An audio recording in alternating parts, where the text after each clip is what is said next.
જય દ્વારકાધીશ ખેડૂત મિત્રો. તો આજે આપણે વાત કરીશું મગફળીની અંદર રાતળ ગેરું આવ્યો હોય તો આપણે કઈ રીતના ઓળખી શકીએ કે હકીકતમાં આપણી માંડવીમાં રાતળ ગેરું છે. આપણે જોવા જઈએ તો ગમે ત્યાં ક્યાંય આપણે લાલ માંડવી થઈ જતી હોય તો આપણે એને કહેતા હોય કે આની અંદર રાતળ છે, પણ હકીકતમાં એવું હોતું નથી મિત્રો.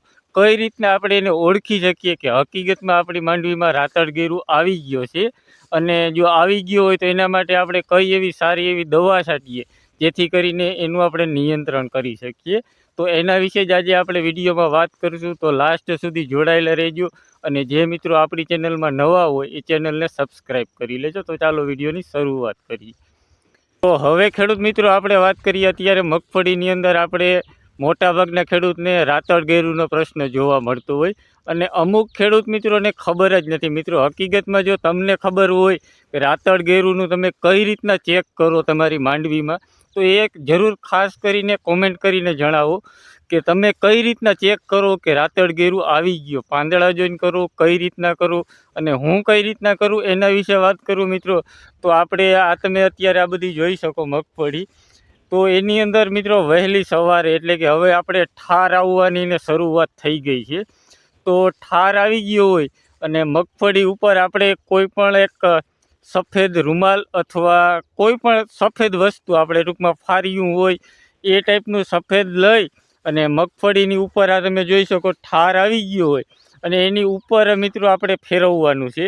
સફેદ રૂમાલ ફેરવશું અને જો એની અંદર આપણને દાગા જોવા મળશે લાલ કલરના, તો મિત્રો આપણે સમજવાનું કે આપણી મગફળીની અંદર રાતળ અથવા ગેરુનો પ્રશ્ન જોવા મળેલ છે. તો આ રીતના મિત્રો એની હાસી પદ્ધતિ જોવા જઈએ તો આ છે. રાતળ ગેરું ચેક કરવું હોય તો આ રીતના આપણે એને ચેક કરી શકીએ. જો અને હવે આપણે વાત કરીએ મિત્રો, જો માની લ્યો રાતળ ગેરું આપણને જોવા મળે તો હવે એના નિયંત્રણ માટે આપણે શું કરવું. ખાસ કરીને મિત્રો જોવા જઈએ તો મગફળીમાં જેની ઝોલ ગ્રુપનું ફૂગનાશક આવે, દાખલા તરીકે હેક્ઝાકોનાઝોલ અથવા તો ટેબુકોનાઝોલ, એવા જો અગાઉ સ્પ્રે કર્યા હશે તો એને મગફળીની અંદર એટલો બધો રાતળ ગેરુનો પ્રશ્ન જોવા નહીં મળે. આ તમે મિત્રો જોઈ શકો મારી મગફળી છે, આની અંદર હજી સુધીમાં તો ક્યાંય દેખાતું નથી. આની અંદર આપણને ક્યાંય રાતળ ગેરુનો એવો કંઈ પ્રશ્ન જોવા મળતો નથી, કારણ કે આપણે આની અંદર વ્યવસ્થિત શરૂઆતમાંથી જ ફૂગનાશક વ્યવસ્થિત રાઉન્ડ મારેલા છે. તો આની અંદર એટલું બધું કંઈ રાતળ ગેરુનું હજી સુધીમાં કંઈ અસર નથી જડતી. આ ચેક કરી શકો. તો મિત્રો ખાસ કરીને જો આપણે ઝોલ ગ્રુપના ફૂગનાશકનો સ્પ્રે કર્યો હશે શરૂઆતમાં, તો આપણને રાતળ ગેરુનો એટલો પ્રશ્ન જોવા નહીં મળે. અને હવે વાત કરીએ મિત્રો, માની લ્યો રાતળ ગેરું આવી ગયો તો હવે એના માટે શું ટ્રીટમેન્ટ કરવી.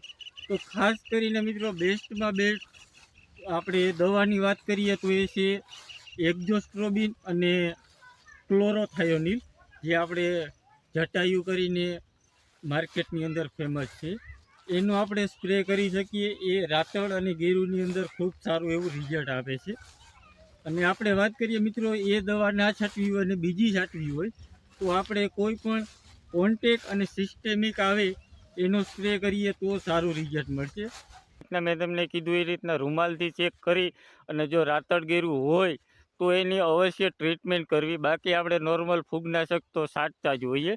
તો અત્યારે કોઈ પણ પ્રકારના મિત્રો આપણે કોન્ટેક અને સિસ્ટેમિક બેય ઉપયોગ કરશું તો શું થશે કે આપણે કોઈ પણ આપણે રાતળ ગેરું દેખાતું હોય તો ત્યાંથી જ કોન્ટેક હશે તો તાત્કાલિક રોકાઈ જાય. બાકી જો સિસ્ટેમિક લેવું તો આપણે 5-7 દીની વાર લાગશે, જેથી કરીને આપણે રાતળ ગેરું આગળ પ્રસરવાનો ને પ્રશ્ન જોવા મળશે. તો આ રીતના કોન્ટેક અને સિસ્ટેમિક નાખી અને સ્પ્રે કરીએ તો આપણને સારું રિઝલ્ટ મળશે.